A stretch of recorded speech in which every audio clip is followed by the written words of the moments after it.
So if you're like me, you've been enjoying Guild Wars 2. The leveling, the story, champion mobs basically one-shotting you. That's not that fun. F is for... Well, you mainly play the open world and explore all the wonders of Tyria, but you keep getting dumpstered. Well, that's where I'm hoping to help you out. These are the best builds for solo play for each of the 9 core professions. As a note, there are hundreds of build possibilities. I am choosing the ones that are easy to play, effective in surviving, and of course, available to everyone, just to have fun. This absolutely should not be taken as gospel. Play how you want to play, but allow me to help you have a launching pad into a profession that you may not be as experienced in. The builds that we are talking about tend to be safer, however, I have included a more aggressive build in the description for each of the 9 professions. First, let's talk about my personal favorite class, the Elementalist. The build I have chosen is a Scepter Signet Elementalist. Now I know what you're thinking. Wait a minute! If you wanted an easier, safer build, why not utilize the staff? Well, in my thoughts, the staff is great, but the loss of 300 range on most skills is negligible in comparison to the amount of damage trade-off you get by using the Scepter.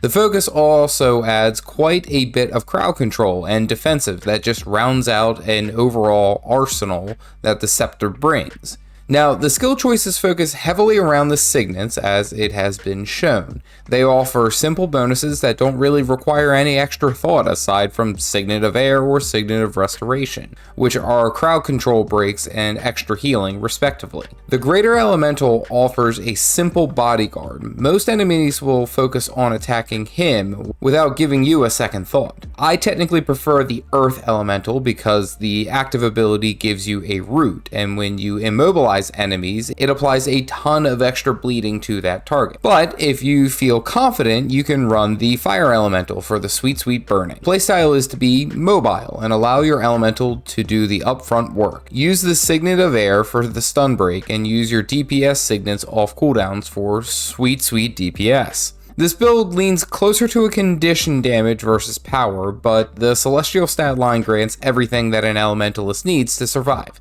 Simple, easy, and fun. Next, we have the Strong Boy and the Warrior. This particular build is an absolute sustain champion. Seriously, it has so much passive damage and healing, it legitimately feels unfair. The weapon combo utilized is the Greatsword paired with the Axe Shield. This offers incredible damage with a bit of defensive capabilities through the shield. The emphasis of this build is to cycle through the weapon skills while dodge rolling attacks. The dodge rolls deal extra damage and grant might, and each time that you gain might, you heal and gain endurance for more dodge rolls. While you were utilizing the burst skills, these also return endurance, feeding the system forward. Essentially, this warrior build stays in combat longer by maintaining combat, dodge rolling and utilizing their abilities. The high amount of sustain allows you to work down any target that you are against without having to worry about getting two-shot. If it gets to the point that the warrior is low on health, Endure Pain comes in handy to help out with any crowd control and temporarily makes the warrior immune to all damage, allowing them to DPS their way back to full health. This is an excellent build for those who just want to chop down big enemies while outlasting them. And of course, this is a power-oriented build with some survivability within the vitality stat line.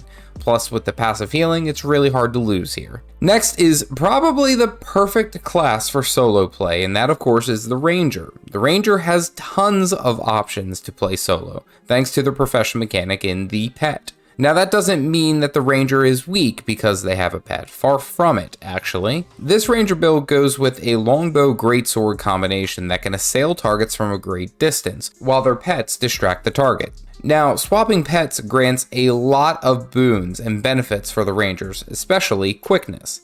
This build has quite a few stun breaks, but the main one being Quickening Zephyr, which actually acts as a DPS increase, as it speeds up all actions by 50%.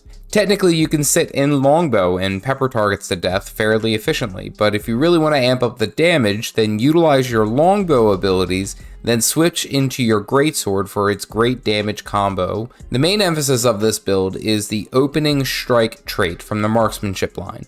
This can be reset each time that we gain Fury, so we emphasize Fury generation from a number of different places to fit this playstyle. This build, of course, leans more into power damage and a little bit of vitality for survivability, but overall, the self-sustain from the evasiveness and condition cleansing alone, this is an excellent entryway to get into the Ranger. What class do you think is the hardest? Tell me in the comment section down below. Moving on to the OG of the core solo builds, the Mancer Necromancer. Without a doubt, one of the best self-sustaining and open world champion, and of course is up there with that Ranger. This build is meant to overwhelm enemies with tons of minions while you are blasting away at the target, ripping away their boons and DPSing from a safe distance. Then, once enough life force has been generated, you can get close enough to decimate them with the Death Shroud and all that crazy burst. In this build, we run an axe focus paired with a dagger warhorn, but paired with spinal shivers, the second a target gets a boon, they take massive damage. The flesh golem here is an absolute powerhouse when it comes to tanking as well as dealing damage. The charge ability grants some powerful CC while literally trucking enemies. It's actually hilarious. The benefit of this build, aside from its overall tankiness because of the minions and death carpus, when your minions die, they explode into a poison nova, and then killing enemies summon shambling horrors to attack enemies more minions. This build tends to be a little bit more power oriented, with the axe leading the damage and the dagger bringing in close quarters but heavy hitting combat. Overall, any style of Mancer will work great in the open world, but I guess this technically doesn't count as solo, does it? Alright, let's talk about the Holy Boy in the Guardian. Absolute, one of the staples and most loved classes in Guild Wars 2. This particular build utilizes a greatsword scepter focus combination. The Guardian overall has a great deal of mixed damage, hybrid damage, between the obvious strike damage as well as the burning from the Justice Virtue. Having said that, I believe that the Celestial stat line works fantastically for the core Guardian, as having all stats for everything make a world of difference. The emphasis of consistent damage as well as being able to heal through Virtual Resolve and Leap of Faith in the Greatsword can easily keep the Guardian up in fight. The Signet of Judgment gives great damage reduction and then resolution when used. Resolution is a key component of the build, as resolution increases strike damage as well as critical strike chance. This also grants might and reduces incoming condition duration. The amount of utility that these virtues bring on top of an elite skill that allows us to reset our virtues make this build incredibly versatile. The build does have a stun break, however this can be subbed in for Save Yourself, the Shout, which grants, again, more resolution, amongst other things. The Guardian is a well-balanced powerhouse and is great fun, taken out into the great world of Tyria. Now let's see the sneaky one in the Thief.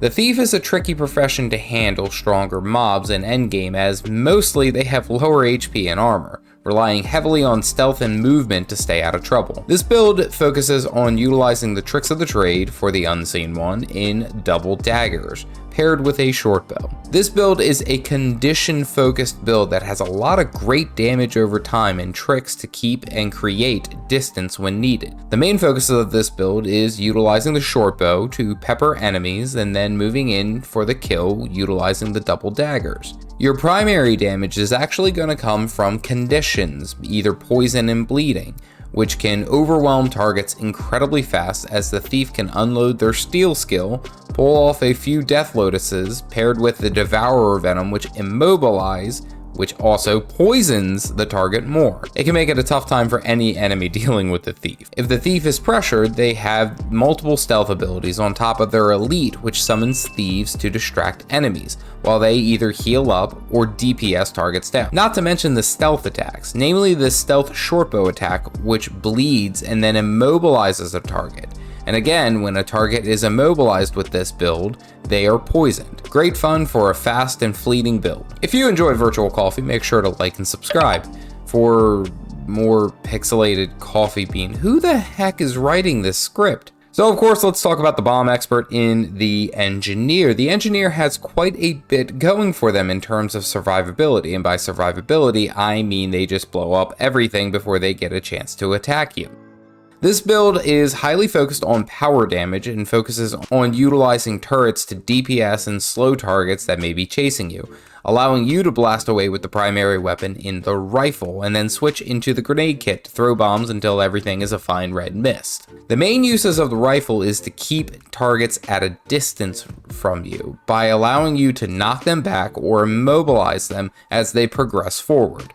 The great part about the turrets is that they are a set and forget, allowing you to focus on your placement as well as your grenades. The elite skill works as a great DPS cooldown, but also a savior that drops a healing turret that overcharges once it appears. Your tool belt skills offer a variety of defensive capabilities, including a stun break, as well as healing and condition cleansing. This allows you to stay on target while blasting away blissfully. Now, as mentioned, this build is heavily power oriented and is great at controlling groups of enemies through the thumper turret and your supply crate drop. Your dodge roll offers a use of explosive entrance, and utilizing any of the tool belt skills grants vigor, increasing the regeneration of your endurance for more explosions. Overall, a fun build utilizing turrets and bombs to stay alive. Now let's talk about the condition signet Mesmer, one of the most unique classes in the game. Nay, all MMORPGs, the Mesmer has an incredible knack for confusing enemies and overwhelming them. This build utilizes the staff paired with the scepter pistol combination. This offers great control through stuns and dazes, but also applies blinding to the target, which when the target is blinded, they are afflicted with confusion. The build heals passively through the generation of clones and has a number of defensive capabilities like Signet of Midnight for instant stun break and stealth, or even the elite skill in Time Warp, which allows the Mesmer to escape while heavily crippling a group of enemies. The main shatter usage is going to be Cry of Frustration, as this build focuses on condition damage to handle enemies. Because of the amount of confusion given to any target, Rune of Perplexity increases the condition damage that you deal while also reducing the damage by any target that has confusion. Although this build tends to be safer and oriented around ranged combat and escapes. Keeping enemies at range and blasting away with their array of conditions can make any enemy confused. The clones allow for a distraction on the kill target, and the constant spamming of blind as well as misdirect make this build great for handling any threats to Tyria. Now let's talk about a tried and true Revenant build, the Invoker of the Mists.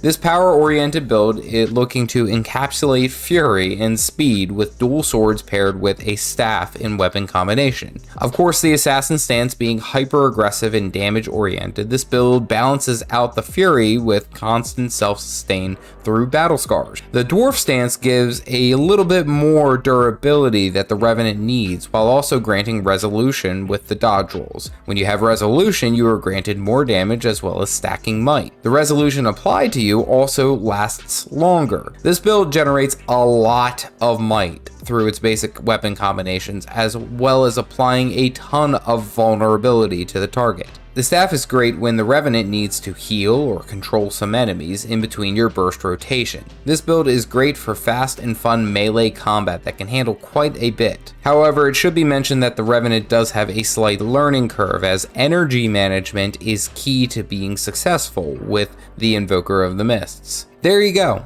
a build for each of the 9 core professions. If you want to learn more about how you can master the Elementalist, click this video here. Stay caffeinated, folks.